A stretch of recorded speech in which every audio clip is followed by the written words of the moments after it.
Hello everyone, Saw with you. Today we will watch a short retelling of the film The Devil. The film begins with a worker committing suicide by jumping out of a skyscraper. The guard of the building mentions that his mother told him stories about the devil, whose appearance is always marked by suicide. Detective Bowden arrives at the scene.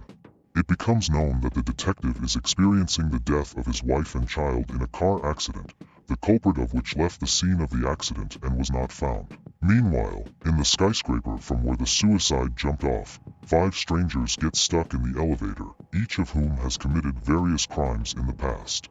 Detective Bowden is taking over this case as well. What is happening in the elevator is visible on the surveillance camera screen, but the sound does not come from there. People in the elevator can hear what they are told from outside.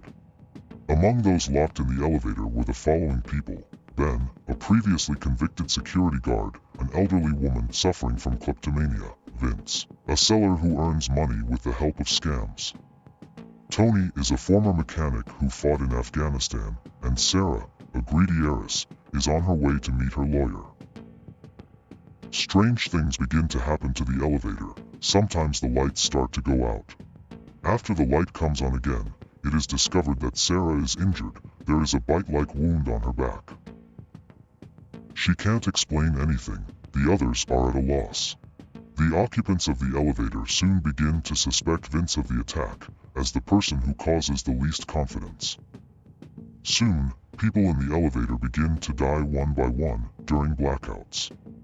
Vince is killed by a shard of glass from the mirror that was hanging in the elevator, and the shard hits exactly into the vein.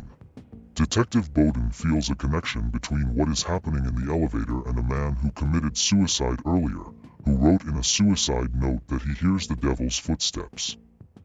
Checking the building's visitor log, Bowden finds out that only 4 of the elevator's prisoners are listed in it: Sarah, Vince, Ben, and a certain Janukovsky.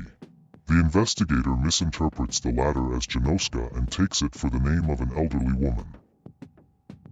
Therefore, the detective's main suspicions fall on Tone, the only one of the 5 who did not register in the registration log.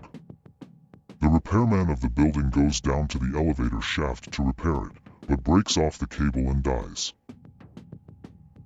In the elevator car, the light disappears again, and when it gets light, everyone is horrified to discover that an elderly woman is strangled with a lamp wire. The light in the elevator goes out again, and Ben turns out to be dead, with an unnaturally twisted neck. Each of the 2 remaining people in the elevator thinks the other is the killer.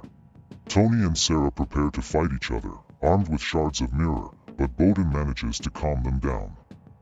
The lights turn off again, and Sarah finds herself with her throat cut. Meanwhile, Tony's girlfriend breaks into the building and calls his surname Janukovsky. Everyone understands that he did not enter the building without registering. Suddenly an elderly woman comes to life, and the devil was hiding in her guise. She declares that she needs Tony.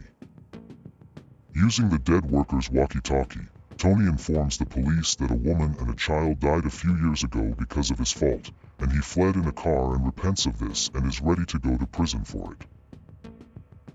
The old lady is upset. She hoped to get the soul of an unrepentant sinner, and she disappears. When the rescuers manage to get into the elevator, Tony turns out to be alive, but he does not find the old lady, and Bowden realizes that his family died because of Tony. That's how this movie ends. Thanks for watching. If you liked the retelling, put likes and subscribe. Soon there will be a lot of videos on the channel. See you later.